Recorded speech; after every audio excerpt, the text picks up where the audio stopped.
నమస్కారం, welcome to iDream ధర్మ మార్గం విత్ విజిత కార్యక్రమానికి స్వాగతం. ప్రస్తుతం మనతో పాటు ఉన్నారు శ్రీ మహాకాళి ఉపాసకులు శ్రీ యోగి నరేంద్రానంద స్వామీజీ గారు. ఇప్పుడు వారితో మాట్లాడి మరిన్ని విషయాలు తెలుసుకుందాం.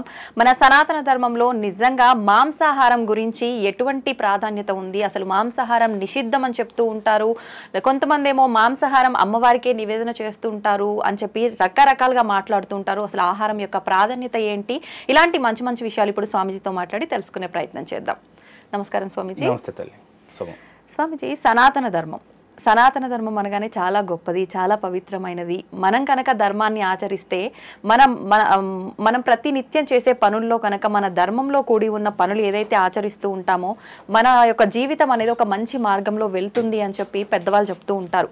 కానీ ఈ మధ్య కాలంలో సనాతన ధర్మం అనగానే 1కి 10 మంది 1000 మంది పుట్టుకొస్తున్నారు చెప్పడానికి. అసలు నిజంగా మాలాంటి వాళ్ళు సనాతన ధర్మం గొప్పది, ఓకే, ఈయన ఇలా చెప్తున్నారో ఆయన అలా చెప్తున్నారో, అసలు ఏది నిజమైన ధర్మం, మేము ఆచరించాలి అనిపిస్తే కనుక ఏం ఆచరించాలి అనే సందేహం ప్రతి ఒక్కరిలో ఉంటుంది. ఏంటి అసలు సనాతన ధర్మం అంటే, ఎలా ఆచరించాలి మేమందరం కూడా? శుభం తల్లి. ఒక మనిషి పుట్టిన కాడి నుంచి, అంటే జన్మించిన దగ్గర నుంచి మరణించి అతనికి దశదిన కర్మలు చేసేంత వరకు, అతను మరణించిన నాటి నుండి సంవత్సరం పూర్తయి ఆబ్దికాలు జరిపేంత వరకు ప్రతి క్షణం, అతని జీవితంలో ప్రతి క్షణం, అంటే పుట్టుక దగ్గర నుంచి మరణించిన తర్వాత కూడా ఆత్మ ప్రయాణం ఎలా ఉంటుందని ఖచ్చితమైన ఆధారాలతో తెలియజేసినటువంటి ధర్మం సనాతన ధర్మం. సనాతన ధర్మం అనేదమ్మా మతం కాదు. ఒక మతం అంటే మనిషితో ప్రారంభమై తన యొక్క ఆలోచన విధానాలు అనేవి జనంపై రుద్దబడితే దాన్ని మతం అంటారు. మతం అనేది ఒక మనిషి ద్వారా ప్రారంభమవుతుంది. ధర్మం అంటే సృష్టితో పాటు ప్రారంభమయ్యేదాన్ని మాత్రమే ధర్మం అంటారు. సృష్టి ప్రారంభం ఎక్కడైతే ప్రారంభమైందో సృష్టితో పాటు ధర్మం కూడా ప్రారంభమైనది. అది సృష్టి అంతమైనంత వరకు అలాగే ఉంటుంది. చాలామంది అంటుంటారు ఈ మతం పెరిగిపోతుందండి, ఆ మతం పెరిగిపోతుందండి. ఏ మతం ఎక్కడికి పెరగదమ్మా. ఈ లక్షల సంవత్సరాల యుగంలో ఇప్పుడు త్రేతాయుగం, కృతయుగం, త్రేతాయుగం, ద్వాపరయుగం, కలియుగం, ఇక్కడ ప్రతి యుగంలో కూడా ధర్మానికి ఇబ్బంది జరుగుతానే ఉన్నది. మీరు ఈ విషయాన్ని గమనించాలి తల్లి. ఇప్పుడు కృతయుగం రాముల వారి, త్రేతాయుగం రాముల వారిని తీసుకోండి. చాలామంది రాముల వారిని తీసుకుంటే, రామాయణాన్ని తీసుకుంటే రాముల వారి జీవిత చరిత్ర గురించి ఆలోచిస్తారే కానీ ధర్మ అధర్మాల గురించి ఆలోచించరు. ఎక్కడైతే ప్రకృతికి విరుద్ధమైనటువంటి భావాలు పురుడు పోసుకుంటాయో, ఎక్కడైతే ఈ సహసిద్ధంగా ఏర్పడిన ప్రకృతి ధర్మాలు నాశనానికి బీజం పడతాయో, ఆ బీజాన్ని కోకటేలు సహా పీకివేయటానికి దైవం అనేది ఉద్భవిస్తుంది.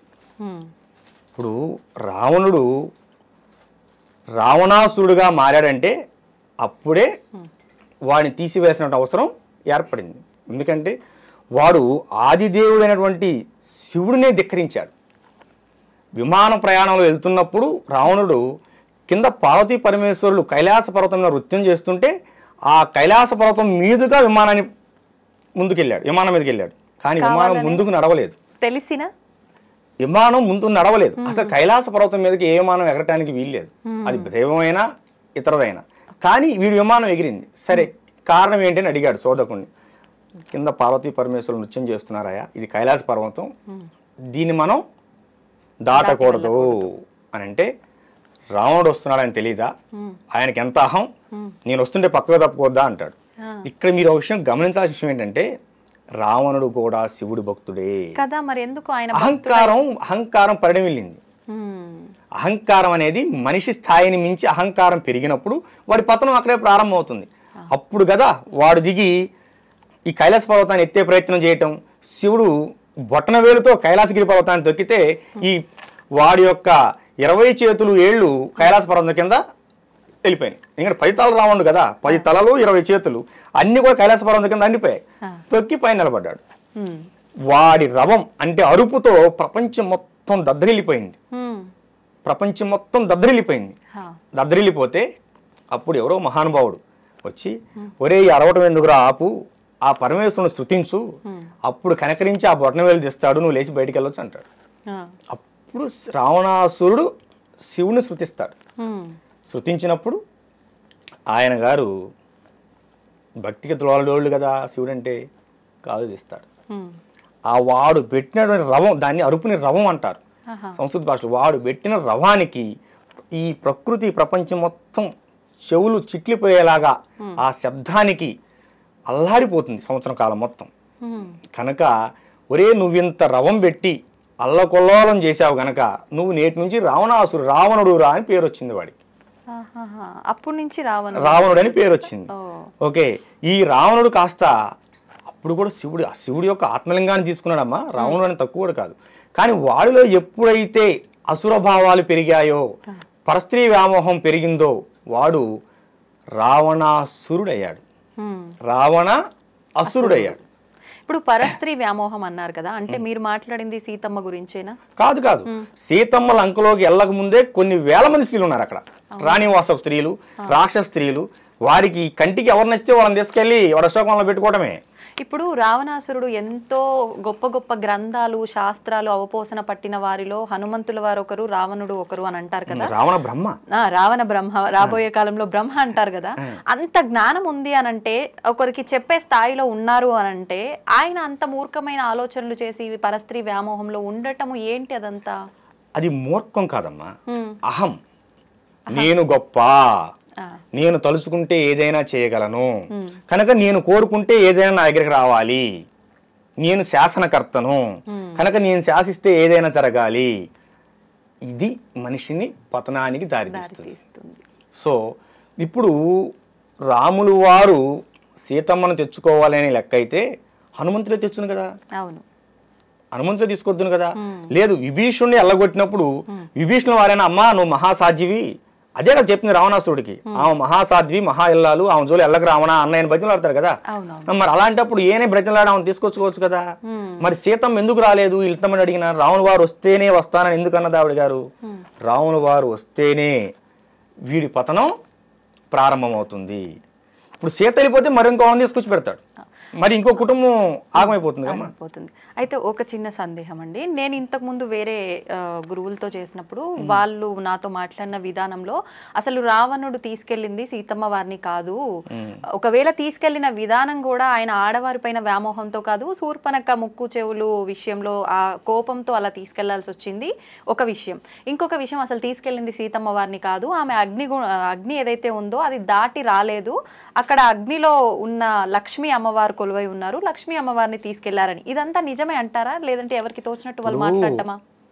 మనకి దేనికైనా అమ్మ ఒక ప్రామాణికత రావాలి. మనం వాల్మీకి రామాయణం గురించి మాట్లాడుకుందాం.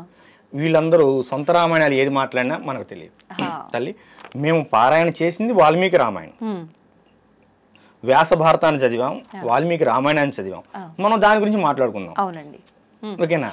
ఇప్పుడు హనుమంతుడు చూసింది ఎవరిని? సీతమ్మ వారిని. మరి మీకు సెలవిచ్చినటువంటి మహానుభావుడు ఎవరిని చూసారో నాకైతే తెలియదు, కానీ అక్కడ సుందరాకాండ మొత్తం చదివితే దాంట్లో ఏంటో తెలుస్తుంది. ఇలాంటి మాటలన్నీ వినటం వల్లే మాకు కూడా వీటన్నిటిపైన నమ్మకం పోతుంది. ఇప్పుడు అది పిచ్చి మాటలమ్మా. ఇప్పుడు ఒకటి సామాన్యుడు మాట్లాడటానికే 1,00,000 ఆధారాలు చూసుకుంటారు. అవునండి, ఆయన దశావతారంలో ఒక అవతారం, సాక్షాత్తు విష్ణుమూర్తి. ఇక్కడ ఎప్పుడైతే దేవదూతలను సైతం, దేవుళ్ళను సైతం భూమి నుంచి ఎల్లగొట్టే ప్రయత్నం రావణాసురుడు చేశాడు, ఎల్లగొట్టాడు, ఎల్లగొట్టబడ్డారు రావణాసురుడు యొక్క ధాటికి దేవతలు సైతం. అందుకే కదా మానవ రూపంలో వచ్చి వాళ్ళని మట్టు పెట్టింది. ఇక్కడ ధర్మం ఎక్కడైనా సరే రాములు వారిని, ఒక చిన్న పాయింట్ మనం అడిగిన దాని గురించి చెప్పుకుంటూ వస్తున్నా కదా, చిన్న విషయం, సీతమ్మనే తీసుకెళ్లాలనుకుంటే ఏ విధంగా అయినా తీసుకెళ్ళచ్చు, కానీ ఇక్కడ ధర్మానికి చేడు జరుగుతోంది. అవును, ఇక్కడ ఇక విష్ణువుకో అమ్మవారికో ఎక్కడ పూజలు లేవు. చేస్తే వాడు శివభక్తుడు కనుక శివుడికే పూజ చేయాలి, శివభక్తుడు కనుక శివుడికే పూజ చేయాలి. ఈ వేరే దాని గురించి మాట్లాడడానికి వీల్లేదు. ఒకటి, వాడి కనుచూపు మేరలో ఎక్కడైనా వాడికి నచ్చిన రాజ్యం అనేది, అంటే మొత్తం రాజ్యపాలన వాడిదేగా, ఏ రాజుగారి భార్య అయినా వచ్చి వాడి వనంలో ఉండాలి. మొత్తం ప్రపంచం మొత్తం అతలాకుతం అయిపోతుంది. సీతమ్మను తీసుకుని వెళ్తే రావణాసుడు అలాగే ఉంటాడుగా. మళ్ళీ వాడు వ్యవస్థను కొనసాగిస్తాడుగా, అంతే. లంక మొత్తం అల్లకొలంగానే ఉంటుందిగా. సో అక్కడ సుస్థిరమైన ధర్మాన్ని ప్రతిష్ఠ చేయాలి. కనుకనే రావణాసురుడిని రాములు వారు అంతమొందించవలసి వచ్చింది. ఓకే, ఓకేనా. 7 రోజులు యుద్ధం చేసిన తర్వాత కూడా రావణాసురుడి ఛత్రం ఇరిగిపోయి, రథసారథి చచ్చిపోయి, రథం ఇరిగిపోయి, చేతిలో ఆయుధం పడిపోతే మరి రావణ వారు అప్పుడైనా సరే రావణాసురుడిని చంపొచ్చుగా. చంపలేదే. రావణ, నీ దగ్గర అస్త్రం లేదు, శస్త్రం లేదు, రథసారథి లేడు, రథం లేడు, నేను నీతో యుద్ధం చేయను, రేపెళ్ళి ఇవన్నీ సమకూర్చుకొని రా, రేపు యుద్ధం చేస్తా నీతో అంటాడు. అప్పుడు రావణాసురుడికి రాముల వారికి ఉన్నటువంటి దూరం ఎంత? మా అయితే 100 అడుగులు లేదా 1000 అడుగులు ఉన్నాయి అనుకుందాం. వాడు 1,00,000 అడుగులు వెనక్కి అంతఃపురానికి వేసాడు, కానీ ఆ 1000 అడుగులు ముందుకు వచ్చి ఆయన పాదాల మీద పడితే బ్రతుకును కదా. అహంకారం పడమైన వ్యక్తికి ఇలాంటివి కనపడవు. ఇప్పుడు ఇది దేవతల విషయంలో అయితే ఇలా ఉందండి. ఇప్పుడు దేవతలు అసురులు ఉంటే వాళ్ళు వీళ్ళతో యుద్ధం చేసి వాళ్ళకు బుద్ధి చెప్పినట్టుగా మన అందరికీ కూడా అసురులు ఎవరు? రాక్షసులు, దుర్మార్గమైనటువంటి ఆలోచన గల వారిని అసురులు అంటారు. అంతేగాని రాక్షసులు అని ప్రత్యేకమైన జాతి కాదు. ఇప్పుడు రావణుడు బ్రహ్మ, బ్రాహ్మణుడు అసురుడు ఏంటి?